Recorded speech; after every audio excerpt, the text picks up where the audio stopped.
Hit the right one. And she get a red. Yep, there you go. I would prefer that Aura was off the phone because if she's in a traffic accident and it comes out she was on this meeting, we eat it. Said from the guy that knows, right? I mean, seriously, that's not a small thing. It's not. So Aura, get off the phone. We'll tell you everything we did. All right. Calling First Public Hydrogen Authority meeting to order. Board Secretary, please do the roll. Can she hear me? Why not? You gotta speak a little louder. Can the Thank you, Board Board Secretary Member. take the roll? Board Member Hertzberg. Absent. Board Member Madrano. Present. Board Member Peacock. Present. Board Member Vasquez.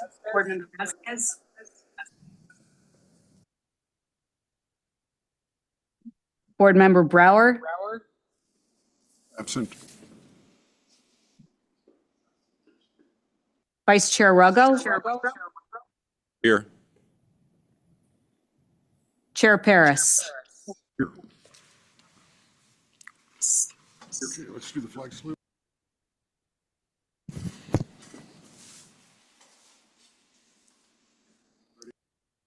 Allegiance to the flag of the United States of America and to the republic for which it stands, one nation, under God, indivisible, with liberty and justice for all. See, Lancaster is overwhelmingly interested in what we're doing.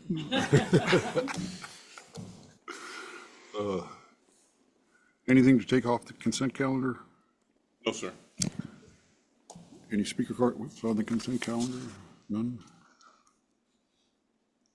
Maybe, Chairman, if we could get maybe a staff report on item number 6 on the consent calendar? Or take that back. What was it? Item 6 is. The 5, item 5.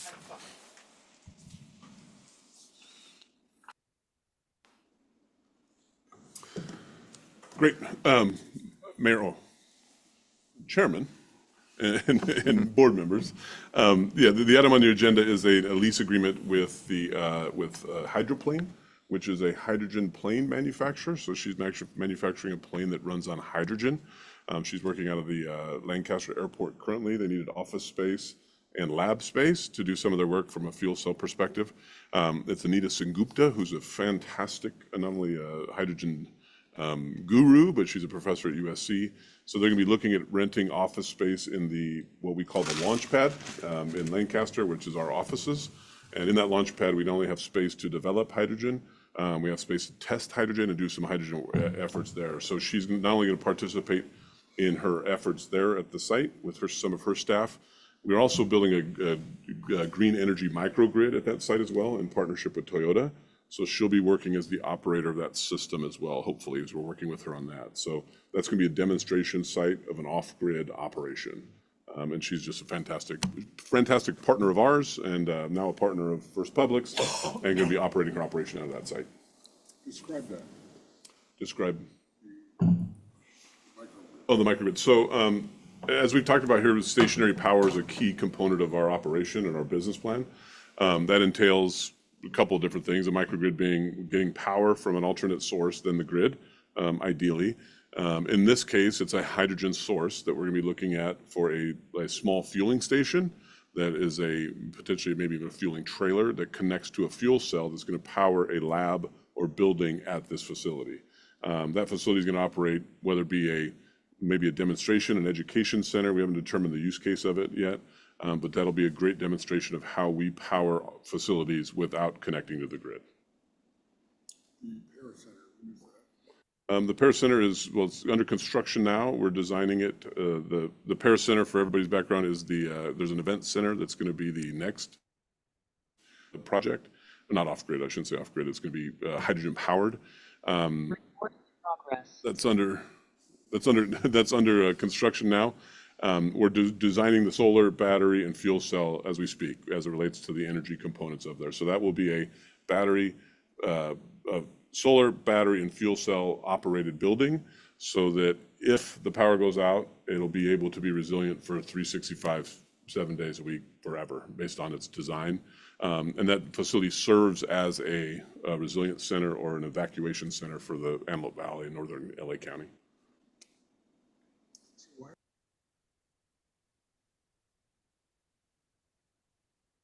Wouldn't mind speaking. So why are we leaving it on the grid? So there's a couple reasons. One, it's a test site, but it'd be the first ever. So you don't want to be, if there's some challenges in the operations, you don't want the power to go out. There is some opportunities there for festivals and the fairs that operate there. So it could be very spiky power. So the load profile of an event center could be very, very high in some cases and very, very low in other cases. So that spiking creates design issues in the electrical interface. So that in a data center or a logistics center or some of these other things we're working on, they're a better, more predictable load that'll be off grid. So that load profile there is a little tricky, especially for the first project. Could you speak to a little bit about what the doctors Gupta's worked on? Is it like a hydrogen fueled jet engine, or? Yeah, so she's got a couple of things she's working on. One is it's a mobile. So she's got a number of different contracts with the military. So the flight test is converting an existing single engine plane to run on a fuel cell and hydrogen, which she's designing now. She's also working on some stationary power opportunities as it relates to event generation for like special events, instead of diesel generators, mobile generators like that. So she's got a number of different projects she's working on. But the goal is to fly hydrogen plane, test it, and then use that testing to actually go into production. Yeah. This stuff really does work. I was just wondering, are there opportunities, if she's a professor at USC, she's probably bringing some of her students into the process. Is there an opportunity for local high school students or other students to learn about it and participate? She's actually developed a really good partnership with Antelope Valley College. So they have a avionics or aeronautics, I don't know, one of those. I don't know what the difference is. Planes. They actually have a bachelor's degree program at the Antelope Valley College for aeronautics industry. So she's working with a lot of those students, interning and paying them in the operations and the design of what they're doing right now. So she's having that really good interface right now. She's fantastic. You guys are sounding like Congress. I'm informed we do have someone who wants to speak in public comment on this item, so we will push that person through.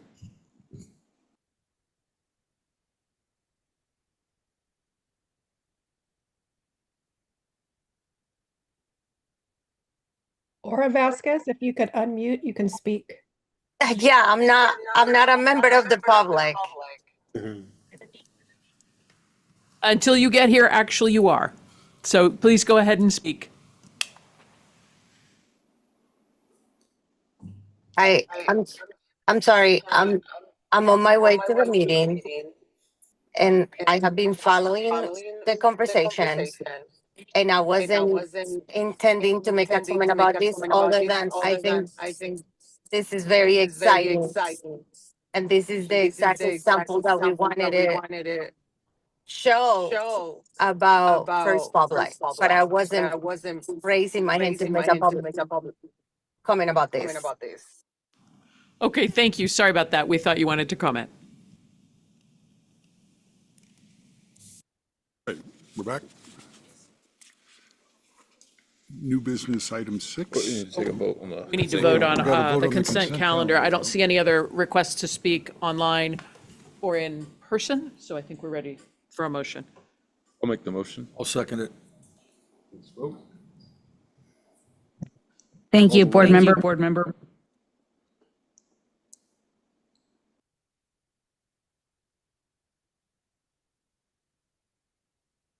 Madam Secretary, would you please call the roll? Certainly, Board Member Madrino. Aye. Board Member Peacock. Aye. Vice Chair Ruggles. Aye. Chair Paris. Aye. Passes unanimously. Motion carried.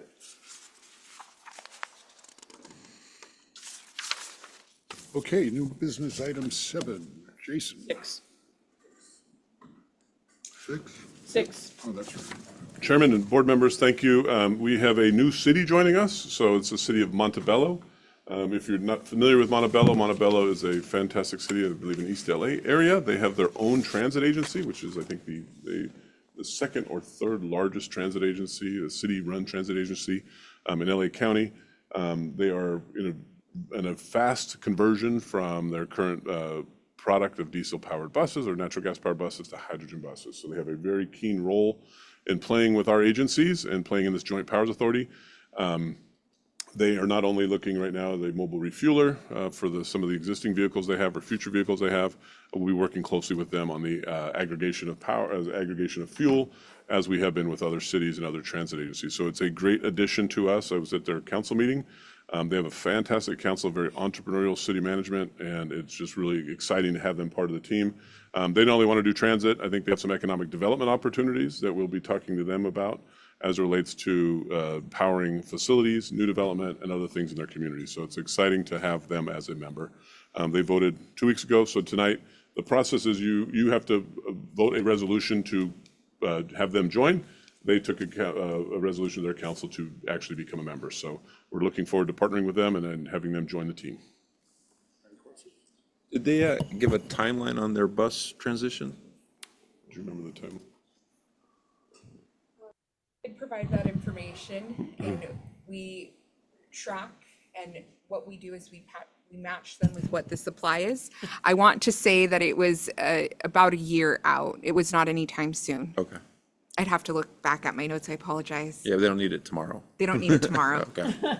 And there's some unique opportunities that we can work together with. As I mentioned, they were out for a mobile refueler.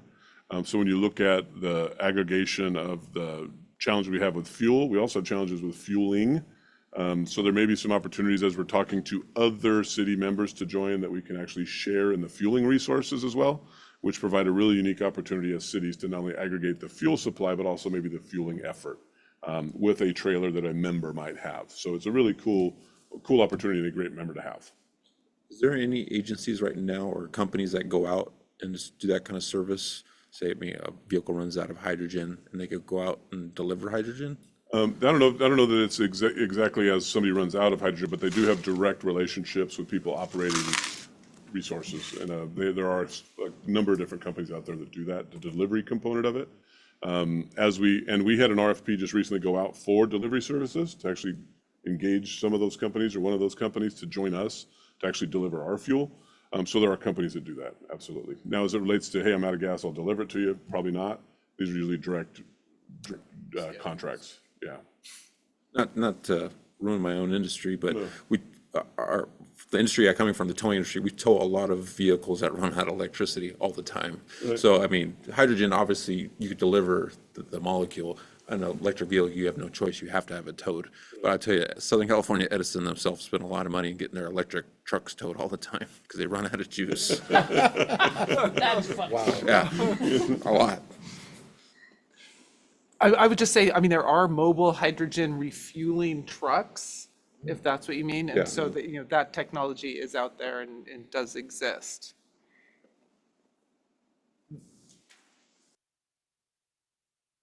Amazing to me, the industries that crop up every time a new technology comes into play. Okay, good. Do we need a vote? Yeah. Is there a motion? We need to check for public comment. If there's any comment from the public, none appearing online. I see none in person. I'll make a motion. Is there a second? Second. Let's vote. Board Member Madrano. Aye. Board Member Peacock. Aye. Vice Chair Ruggles. Aye. Chair Paris. Aye. Motion carries. Thank you. Now, new business item 7. Go ahead, Alexis. It's you. Thank you. As a response to the board members' request at the last meeting to have more information about social media and what we've been doing on marketing, we have a presentation prepared for you today. I will share that.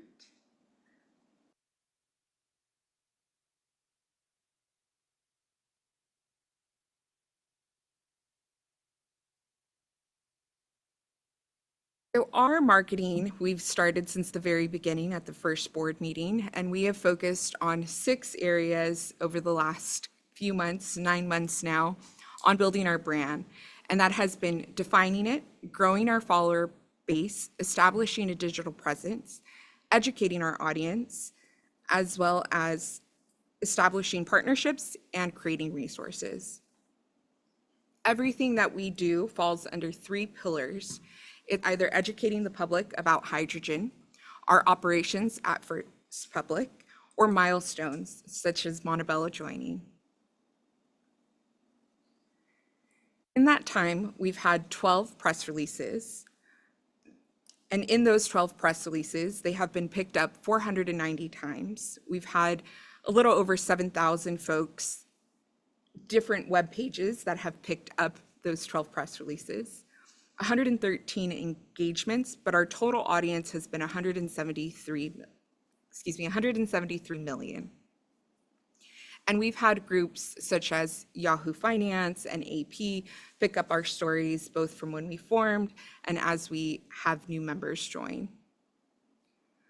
Across our social media pages, we have 838 followers and an email subscription list of 413. I will add that these numbers are organic, meaning we've put no paid dollars towards anyone trying to find us. This has just been us posting, liking pages, and being active. A closer look at our website, we've had 5,656 site sessions with 3,189 unique visitors, 2,274 organic searches. So that's been people Googling First Public Hydrogen and selecting into our site. And 16% of the folks that visit our website return again. Email campaigns, we've sent over 2,000 emails with an open rate of 59.9%. That is actually quite high for email campaigns. Usually they're less than 10% of people open email campaigns. And we've had an unsubscribe rate of 0.05, which is probably about one person who's unsubscribed in the last 9 months. We've worked really hard to have a cohesive brand that includes on our social media. This is just a snapshot of our posts. As you can see, we have our brand dialed in with the blue and the green and our messaging that focuses on what we do, educating the public about what hydrogen is, and milestones such as today with Montebello. This gets a little bit more into the weeds about our strategy, but we do have a specific strategy for various platforms. So LinkedIn, we tend to keep it very professional. We know that it's industry players. Where Facebook and Instagram, we try to be more community-based, friendly, teaching about what hydrogen is and how it benefits. And X and Twitter, of course, is short form media that we focus mostly on reporters and picking up news stories. Our Instagram, though, is probably my favorite, and that is where we really have a lot of fun. So an example here, H2, ooh, that's clean, just to get people understanding what hydrogen is in a fun way that's relatable. And on this screen, there's also a couple of examples. I know it's small and a little hard to read, so I can read a few. But one example is hydrogen, because your grandkids deserve beaches and breathable air. So we really try to hit our messaging hard on the benefits of hydrogen. We've also focused on our collateral. So we've done everything from our business plan to Olympics proposals to information about our partnership with the Pacific Hydrogen Alliance. And that includes a number of printed materials as well. We've also been out in the community. So we have tabled booths, we've gone to conferences, we've, as you can see in the middle photo, have been out serving the community. But we haven't just created all of these materials, we've turned those into conversations. So since January, we've had a total of 120 conversations. Those are unique conversations with potential off-takers or folks who have had questions about hydrogen. That includes cities, transit agencies, And for each one of those conversations, we've created one-pagers, pitch decks, leave-behinds, and custom presentations for each group. So what's next? We want to continue to share our story. We want to continue to raise awareness. The board made it very clear we need to tell the world about who we are and what we're doing. So we plan to amplify that. We have the opportunity now for paid placements to grow even further now that we've seen what we can do organically. But most importantly is board member involvement. And so I'm hopeful we can have a conversation about what that looks like. But we envision networking, social media posts, possibly small videos with each one of you, 2-minute videos that we can cut into short segments on social media. But we would love to leverage the networks that you have so that you can tell your side of the story of what it means to be a board member for First Public Hydrogen. We are also going to continue, it is conference season, so we are going to hit conference season hard in a number of ways. That doesn't always mean in person. So for example, for League of California Cities, we will have an ad that will go out to all of the cities, just explaining that we're a resource for them and how they can transition into becoming a hydrogen city. So we'll continue to find key opportunities such as that to continue telling our story. A few things, and we are proud of these numbers because not everyone is going out and following a hydrogen page. It is a very niche market that we're looking at, and finding those right people to engage with us, that's what's been in key importance to us. And happy to answer any questions you may have. I really don't have any questions. I maybe have a couple comments. I think maybe one of the most important thing we do for the public wise is educational purposes. I mean, I think Jack would be, and Tanya probably this would be best in their realm, just educating on the public about hydrogen, its possibilities. I mean, I've learned so much since I've gone on here that I had no clue what was going on with hydrogen technology that I think a lot of the public would find definitely useful. So I think maybe zeroing in on that would be great. And I would just add, first I would say thank you for this presentation, really, really helpful and impressive numbers. And feel free to reach, like every time I see, I'm mainly on LinkedIn, not on other platforms, but every time I see a post, I try to like it, and I should actually probably be reposting them with comments. But I was just gonna say, do feel free to, reach out if there's something in particular you would like me to do, and I assume other board members. And I would add to ours, she's on her way, but we've been working together with her as actually direct outreach as well. I know she's got some contacts in certain industries that are important to what we're doing. So she's actually directly outreaching right now too. And the same with you guys as well. When we see the work that she's going to be doing and she's doing that, if there's opportunities, you say, hey, I have a contact here, we need to talk to them, right? That kind of individual connection is very important as well. And I will send you a list of the conferences where I've spoken and mentioned First Public and had people come up afterwards and want to hear more, and then some in the future that are, because it is conference season, so. Great. We're also happy if it's of interest to prepare if you're speaking at a conference, for example, we can prepare a post announcing we have a board member that will be attending. We try to pick up on the ones that we can, but that information is very helpful. Yeah, absolutely. I'll tell you in advance. I mean, the next one's coming up the end of September, 1st of October, the Green Hydrogen Summit in Seattle. So I'll send you that. But no, that would be great if you want to do that. I'd love to share that. The cost of utilities is now becoming a major concern for the Trump administration, starting to lose voters over it. We should be using that.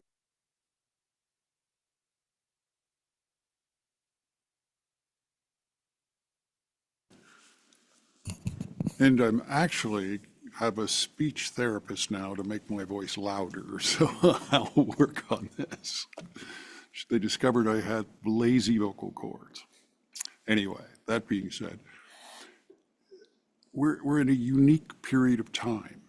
And if we could do that education thing, but actually show them why and how it would be cheaper if we were running hydrogen microgrids, I think you start developing they're going to want us you know, but how best to package that, I don't know. But what are we going to do to find out how best to package it? Because it really could be consumer driven. Absolutely, and I think, when we get to my presentation, working on some stationary power projects right now that are using hydrogen, or are going to be contracting with us for that hydrogen. And this is a demand management, so this is grid connected, but peak shaving, basically. And there's substantial savings with using hydrogen. I think once we get that project launched and operating, people need to see it. I think we've worked together long enough to know that until you see it, it's hard to explain, but once you see it, then you have some numbers, and that's really what we're working towards, like, soon, to get a project on the ground that you can look to and say, that's cheaper than the traditional industry. As soon as we get that project, we have to push it. I mean, it's just going to sell itself. All right. Good, thank you. No votes required on that, right? Okay. Going to be 9. Allison? Good to see everyone. We are looking at some legislative changes, in particular with regard to SB 707, which changes some of the provisions of the Brown Act that may have impacts on us. I will have a more detailed update for you at the next board meeting as to how it affects this agency. Once it is signed into law, it's on the governor's desk. That's it for me. Guessing it doesn't make it easier. No, it's going to require translation into all sorts of different languages. There you Your AirPods can do that for you now. They can. go. The one piece of good news I can say is it does contemplate the use of AI and apps for the translation and absolves the agency of liability if there are errors. So that is good news. It's still more work, but that is good news as far as the burden of compliance. At least as currently written. I hate that act. All right. Board members, questions? Oh, no, I got the secretary. I got to do my reports real quick, Mayor. We jumped, Yeah. we skipped 8. Item 8, yeah. It's one way to speed- to me? Yeah, you went to Allison. One way to speed up the meeting. As much as I talk, for sure. Well, thank you, guys. I'll give my CEO's update on where we're going and what we're doing. So you may have seen we had an RFP go out for transportation services. So as you know, we've talked about our marketing effort and outreach and who we're talking to, and the question always comes, how much, right? Everybody wants to know the price. There's 2 prices in the amount that we're giving, right? One is the commodity price, and the other is transport.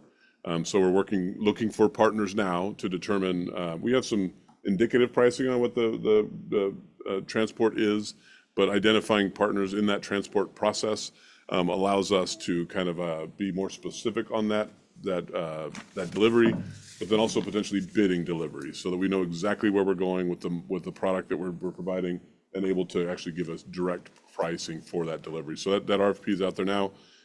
Share it, tell everybody about it. We're looking for partners in that, so that's very good news in progress. As relates to outreach, just remember we're out there now talking to demand, so people who need fuel. We've lined everything up to the point now we can give good pricing, accurate pricing, directed pricing based on their needs and their demands, and we're actually providing that as we speak. So we're out actively having those conversations now. Of course, mobility is the first that we're looking towards, right? These are going to be the people who are buying fuel now. Is kind of the highest priority of getting to them and saying, okay, we've all talked about this aggregation, this need for aggregation. We've all said this is the problem in the industry. We have collectively solved it, fixed it, so to speak, where we now have an affordable, reliable, long-term molecule for you guys to base your futures on. Now it's time to start buying, right? So we're having those conversations now with everybody, circling back with everybody we originally talked to. We're also working on the stationary power side. So the stationary power side is a whole different marketing effort, right? You need partners to actually develop infrastructure as well, just like we did in the supply side. So we've got a number of different partners we're working on, not only on the demand management, as I mentioned before, or peak shaving, but also on the off-grid data center components we're working with individuals on. So we kind of break them up in 2. We got stationary power as one, which is kind of grid connected, and then the data center load and some logistics load that's going to be off-grid. So we're looking at 2 different two different opportunities, and there's two different pricing and two different structures and technology, so we kind of separate them.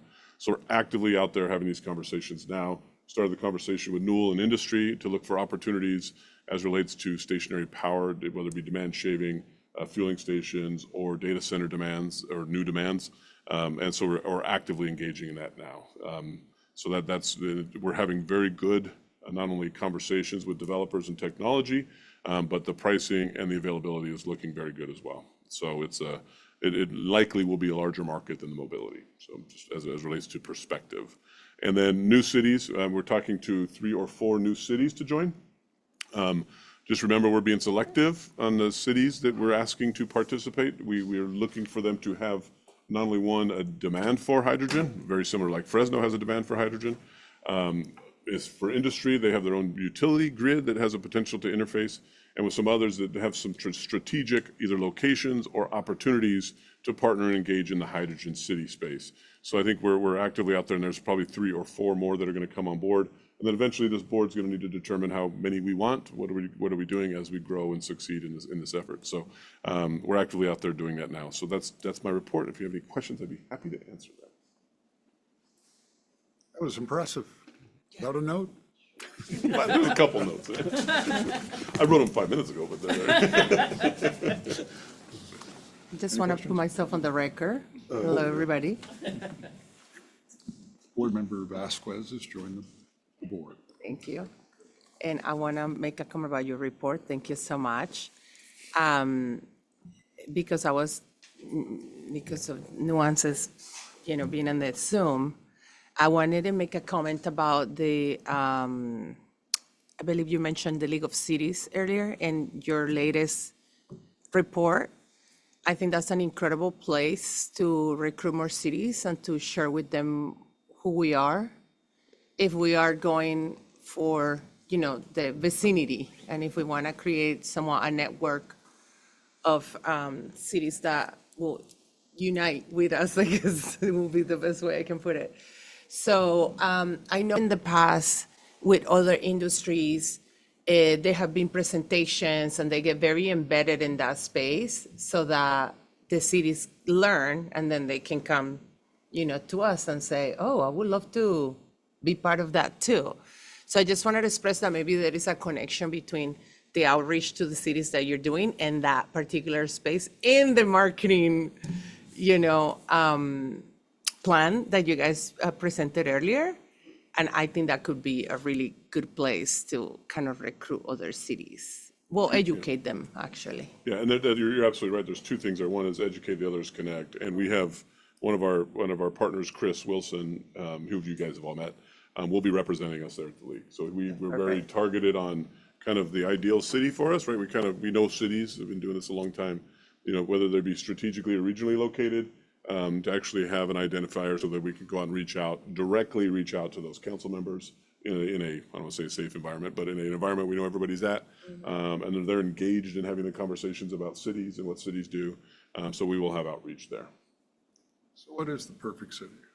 Well, I think there's a couple. One, having your own utility is very important. I think if you wanted to join, and industry is a perfect example of that, and very entrepreneurial. You can have a utility and not be entrepreneurial. But having the utility and be entrepreneurial. I think there's locationality that matters, whether you're on a corridor, whether it be the I-5, the 10, the 14, in NorCal, near the ports potentially. So when you look at proximity, but I think the key is leadership, right? Is having a mayor and a council member who understand what they're doing and understand the business approach to a hydrogen city and what it means. I think is going to be more important than anything else. It's the leadership has to be there. And I'll tell you an example. When we were doing Cal Choice, when we were forming that, I probably went and spoke to 40 different cities. And as a city, when you start having the conversation of, well, what is the risks? What are the things? What are the, you start to say, you're kind of like, we'll go to another city, right? We don't want every city, right? We want cities that understand it and engage in it and add value to the process, right? Wanting to buy hydrogen is very important too. Would be. Yeah. So why do they want to join us? Well, I think there's a couple things where we're working with industry and in Lancaster as well, where there's opportunities that we present as a public utility where a utility may not exist. So in Lancaster, you do not have a utility. So we have this opportunity to come in and partner with the cities to actually provide electricity for their economic development demand that's potentially less expensive, that allows for new development in a quicker way. There's also revenue opportunities associated with that partnership, if successful, where that city can take revenue off of that for their operations costs associated with that venture. So there's a number of different ways they can partner in that. And if you're buying fuel, you have the opportunity to join and piggyback on our procurement process. That's as well with transit agencies to piggyback on the procurement process, save yourself time, money, and energy, and then get cheaper fuel because you're partnering with other cities that are around you and other transit agencies as well in that case. Are you prioritizing cities with CCAs? We've actually had a conversation with Dawn up north and Marin. They have unique opportunities as CCAs that are a little nuanced for a regular city. And because they generally understand it a little better, right, if they've been engaged in the energy space. So there's anything special opportunities there, but I think there's some unique, how would I say, revenue opportunities that a CCA has that a normal city doesn't, if that makes sense. There's resource adequacy. When you talk about demand management, some of the peaking things we've talked about, there's a resource adequacy component that they can take advantage of that a city who's not a CCA can't. So there's some nuances in that energy space that add value to a CCA. That's exactly what I was thinking, Right. the resource adequacy requirements, and to the extent that First Public can help with some solutions of that. And you're probably aware of it, but just throwing it out there, it used to be the local government initiative, and now it's something else, but they have that annual Yosemite conference. And I think most of the cities that participate have CCAs. So, it could be an opportunity to, and you're also there at Yosemite, so you get to have lots of great one-on-one conversations. I went to that one year. It's a great conference. It is a great conference. It really Highly is. recommend it.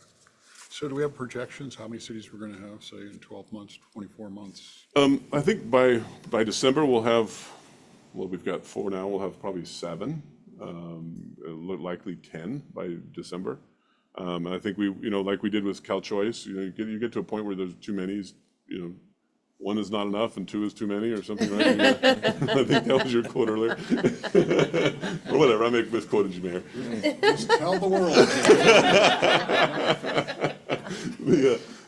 So, we don't know. There's a sweet spot somewhere in there that, is, but, we limited Cal Choice because you don't want to get too big. At the same token, this may be a little different business opportunity, so we'll see. Jason, on the transportation side, is there any challenges for the haulers themselves? Are they using the same equipment that they normally use? Or I'm assuming that a lot of these already some transport hydrogen? Yeah, one of the qualifiers, you have to transport hydrogen. Oh, okay, Yeah, so already that have you to. already have to. So Okay. we don't want to start new. Okay. Right? Then the industry it's robust. People are moving hydrogen all over the place. We assume there's not a hydrogen market, but there is. There's a very robust hydrogen market. There's a lot of people who move this molecule around and who have the demand now. So yeah, one of the pre-qualifiers is that. Some of the challenges are, you have different connections and types of trailers, and some people don't connect to a certain type of trailer for safety reasons. And there's a whole lot of details in that industry that we got to wade through. As it relates to who our partner is and what type of technology they're going to be, moving hydrogen with. So, and who our suppliers are. So there's not really any standards kind of set yet? There's some standards, but there's standards as it relates to connections and pressures and those safety standards. But as it relates to that branded trailer, it's more like Chevy or Ford, right? It's not a necessarily standard, but it's more of I don't want to connect to that kind of trailer. Or even some cases there may be safety records or things that a supplier might not want to engage with a vendor for whatever reason. It's not necessarily standardized, but it's more nuanced twice, so more nuanced than that. I don't try not to use that word too. Why? I don't know. I just don't have the opportunity to use it much. It sounds very highfalutin. He's from Lancaster. I always think highfalutin. There you go. Okay. Public comment.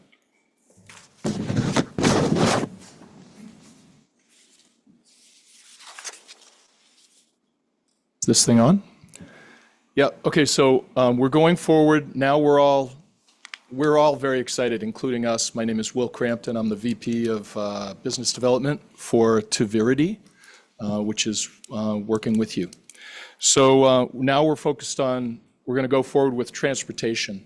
So I just want to give a shout out and a mention that on November 5th, Flying High 2025 is going to be online. Last year it was an in-person event. It's probably the biggest hydrogen event for aviation in the United States. I went to it last year, and Jack also went to it last year. I learned more about hydrogen in 2 days than I learned for months. So some of the people that are going to be there this year are the CEO and founder of Zero Avia. That's Val Miftakov, if you've heard of him before. And Dr. Anita Sengupta is also going to be a speaker there. A lot of people. And one of the big things that they talk about beyond the technical points of how to use hydrogen in aviation, which is one of the key hard to abate, hard to handle sectors for any other kind of fuel. One of the key points that they talk about is airports and where to put them and how to provision them with hydrogen, et cetera. So it's a whole huge big piece of the economy. Don't only think about roads. And if you like, we know Tuvirity is one of the sponsors for this event. If you'd like any of your staff, I'd love to introduce you to Danielle, who runs this for the past few years. It's really starting to grow and gather steam, and they should know about you, and you should know about them too. Right. Thank you. Love the connection. Thank you. Any other cards? Any other speakers? No? Moving on. Any requests from the board? Oh, wait a minute. What's this? Any questions regarding FPH2 related travel? What's that about? Oh, sorry, go ahead. I'm having trouble. Okay, there we go. Under the new board travel reimbursement policy, if a board member receives reimbursement for travel, they do need to make a report at the next board meeting of whatever it was they were doing for First Public when they got that reimbursement. So we've added a item on the agenda just to help remind you to make those reports, that if you got reimbursed for travel, please do remember to make that report at the next board meeting. And that is not a First Public rule, that is a. That is a FPPC rule. Yeah. So that's good travel, hotel. Hotel reimbursed, yeah, Any kind of costs that we've incurred that. Yeah. that you didn't pay yourself, correct? Okay. Yeah, so that's just to make sure, we put it on the agenda just to keep it as a reminder item so that we can help keep you guys in full compliance. The report has to do with what you are, like, if you're representing First Public and what you did, or the actual items of the expenses? Oh, not the items of the expense, what you were doing.